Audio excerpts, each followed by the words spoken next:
नमस्कार मंडळी. व्यवसाय म्हणलं की अनेक चढ उतार आले, अनेक अडी अडचणी आल्या, पण याच अस्थिर व्यवसायाचे स्थिर व्यवसायात रूपांतर करण्याचे काम नेहमीच MEA करत आलेले आहे.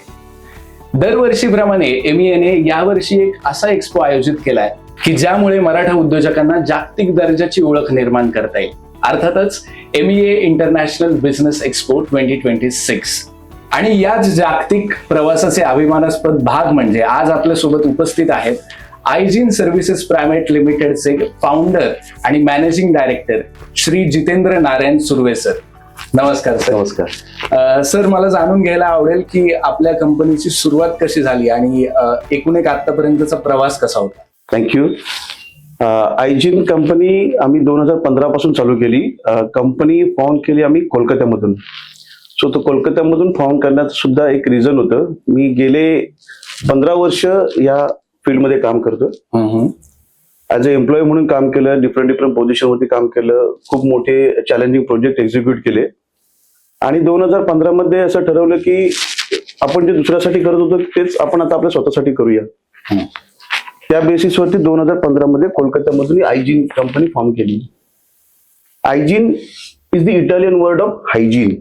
ओ ग्रेट. सो 2014 नंतर ज्यावेळेस मोदी साहेबांनी क्लीन इंडियाचं कॉन्सेप्ट म्हणजे प्रमोट करायला सुरुवात केली, त्या बेसिसवरती की आम्ही बघितलं की मार्केटमध्ये हा खूप मोठा गॅप आहे. हायजीनसाठी म्हणजे बऱ्याचशा गोष्टी ग्रँटेड घेतल्या गेल्या होत्या की इव्हन नॉर्मल आपण हाऊस क्लिनिंग कधीतरी करायचं म्हटलं तर तिथे सुद्धा प्रोफेशनल एजन्सीज नव्हत्या.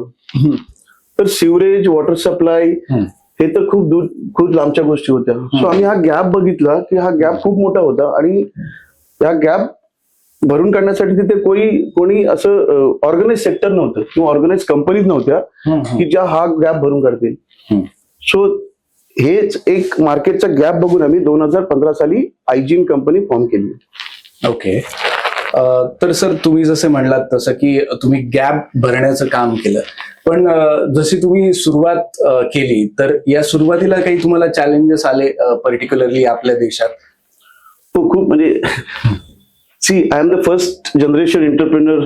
आमच्या फॅमिलीमध्ये असं बिझनेसचं कोण नाही. सो फर्स्ट जनरेशन एंटरप्रेन्योर म्हटलं तर खूप मोठे चॅलेंजेस असतात. सो एक तर नवीन फील्ड होतं. कंपनी फॉर्म केल्यानंतर जे सेक्टर आम्ही चूज केलं होतं ते entirely based on the government आहे.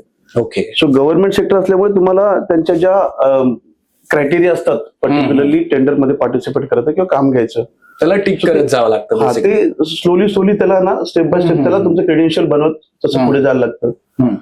सो ते चॅलेंजेस होते. गव्हर्नमेंट कॉन्ट्रॅक्ट कसे मिळवायचे. त्याच्यानंतर एक फर्स्ट टाइम एंटरप्रेन्योर म्हटल्यानंतर क्वाईट ऑब्वियस तुम्हाला फंडचा इश्यू येतो. बरोबर.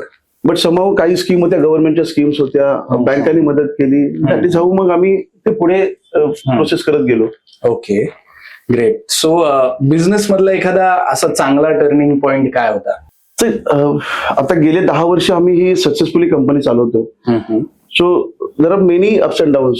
सो असं टर्निंग पॉइंट असं पर्टिक्युलरली एखादा सांगता येणार नाही. But major we can say की मुंबई कॉर्पोरेशन मध्ये काम मिळणं हे आमच्यासाठी खूप एक मोठं चॅलेंजिंग होतं. कोलकात्यामधून काम चालू केल्यानंतर टाटा स्टील, आता जमशेदपूरमध्ये आम्ही टाटा स्टील प्लांटचं आम्ही ऑपरेशन मेंटेनन्स करतोय, सिवरेज मॅनेजमेंट करतोय. ग्रेट.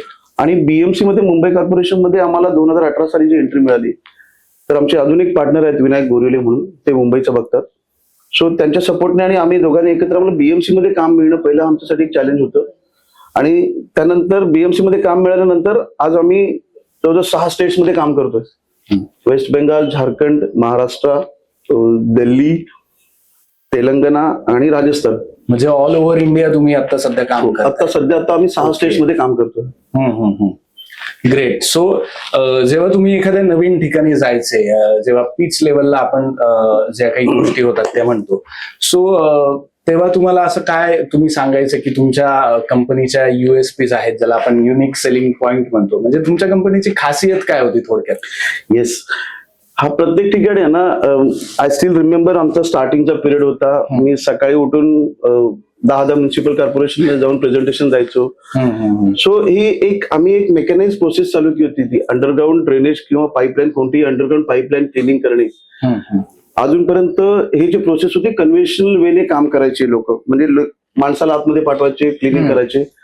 बट गव्हर्नमेंटने हे मॅन्युअल स्कॅव्हेंजिंग पूर्ण बंद केल्यानंतर ही एक मेकॅनाइज प्रोसेस झाली आणि त्याची संधी घेऊन आम्ही पण बघितलं की यार हे एक आपण जेव्हा बिझनेस करतो त्यावेळेस आपलं एक सोशल कॉस्ट पण असतं आपलं, की आपण सोसायटीसाठी काय देतोय.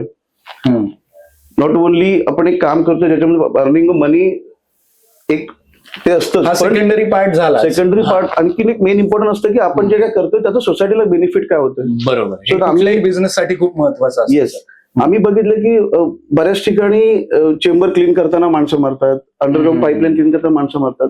सो ह्या गोष्टी होत्या, मग आम्ही एक रोबोटिक वे डेव्हलप केला.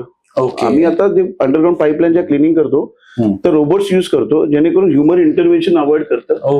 ते जे लोक कचऱ्याच्या ह्याच्यामध्ये उतरून आतमध्ये काम करतात त्यांची डिग्निटी, माणसाची एक डिग्निटी सांभाळली जाते त्याच्यामध्ये.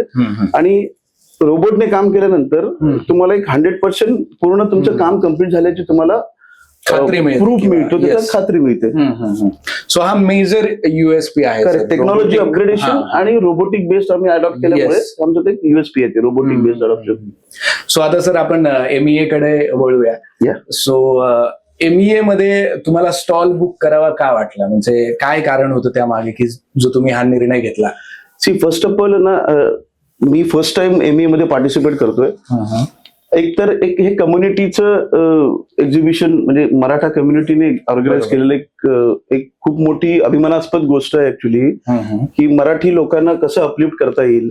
त्यांचा बिझनेस आज जे म्हणतात ना, दिसतं ते दिखताय, जो दिखताय वो बिकताय. बरोबर. सो आज असे कितीतरी लोक आहेत की ज्यांना प्लॅटफॉर्म नाही मिळत, की आपलं काम करतात लोक पण त्यांना प्लॅटफॉर्म मिळत नाही, की यार आपली सर्व्हिस बघायला कोण येत नाहीये. करेक्ट.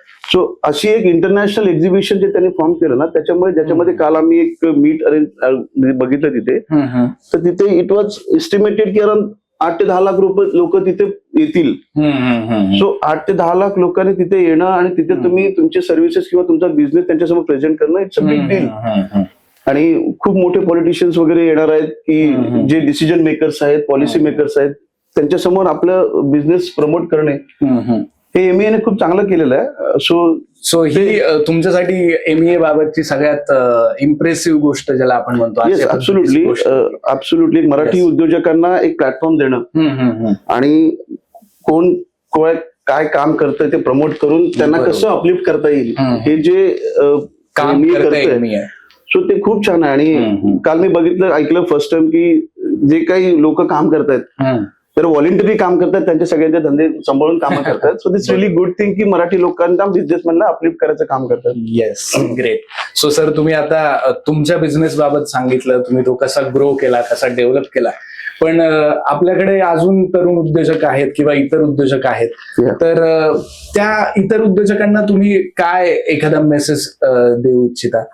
ओके, प्रत्येक बिझनेसमध्ये 3 गोष्टी खूप महत्वाच्या असतात: हार्डवर्क, कन्सिस्टन्सी आणि नेव्हर गिव्ह अप. या 3 गोष्टी सगळीकडे माहिती आहेत. करेक्ट. म्हणजे त्या लाईफ मध्ये पण तेवढ्याच आहेत. आणि इन ऍडिशन टू आता एक सगळ्यांपर्यंत पोहोचण्याचा हा एक चांगला माध्यम मिळाला. सो याच्यामध्ये ऍड करू इच्छितो मी की आपल्याकडे प्रत्येकाकडे करण्याची इनबिल्ट कॅपॅसिटी असते. ओनली थिंग इज, जसं जिजाबाईंनी शिवाजी महाराज घडवले, शहाजी राजे कंटिन्युअसली बाहेरच होते. बरोबर. So the lady who is handling home, त्यांनी कसं घडवता येतील माणसं, कसं एंटरप्रेनर घरात घडतील, त्याच्यावरती जास्त फोकस करणे गरजेचं आहे. करेक्ट. माणूस बनतो, फक्त बनवायला पाहिजे. खूप महत्वाचं वाक्य बोलले सर तुम्ही. शेवटचा प्रश्न विचारतो की MEA international business expo through तुम्ही तरुण उद्योजकांना काय आवाहन कराल? Yes, MEA international business expo हा खूप मोठा प्लॅटफॉर्म आहे. आणि काल खूप छान सेंटेन्स त्याच्यामध्ये दिलं की ह्याच्याकडे आता तुम्ही जे काय पैसे खर्च करताय ते एक्सपेन्सेस म्हणून न बघता it's an investment. Correct. So MEA expo सारख्या प्लॅटफॉर्म मध्ये जास्तीत जास्त लोकांनी पार्टिसिपेशन करायला पाहिजे, जिथे वन स्टॉप तुम्हाला 2 ते 3 दिवसामध्ये 10 लाख लोक फुटबॉल आहे तिथे. सो तुम्ही म्हणजे एव्हरी इयर, आता जर मिस झाला असेल, आताचा चान्स असेल तर आता बुक करा, नसेल तर ऍटलीस्ट रजिस्टर मेंबर होऊन त्याच्यामध्ये पुढच्या वर्षासाठी तरी बुकिंग करा. Correct. MEA international business expo मध्ये C42 हा आमचा स्टॉल आहे. आता इथे या शॉर्ट क्लिप मध्ये मी तुम्हाला आमच्या सर्व्हिसेस एक्सप्लेन करू शकत नाही, पण तिथे जर स्टॉलला व्हिजिट केलात तुम्ही तर तिथे मल्टिपल सर्व्हिसेस, रोबोटिक सर्व्हिसेस ज्या आम्ही प्रोव्हाइड करतो अंडरग्राउंड पाईपलाईन क्लिनिंग रिलेटेड, त्या तुम्हाला तिथे बघता येतील. माझं बाकीच्या मराठी उद्योजकांना एक विनंती आहे, ज्यांनी तो स्टॉल अजूनपर्यंत कोणी बुक नसेल केला MEA इंटरनॅशनल बिझनेस एक्सपो मध्ये, तर तो लगेचच बुक करा आणि ह्या इंटरनॅशनल बिझनेस एक्सपोचा बेनिफिट घ्या. Thank you very much.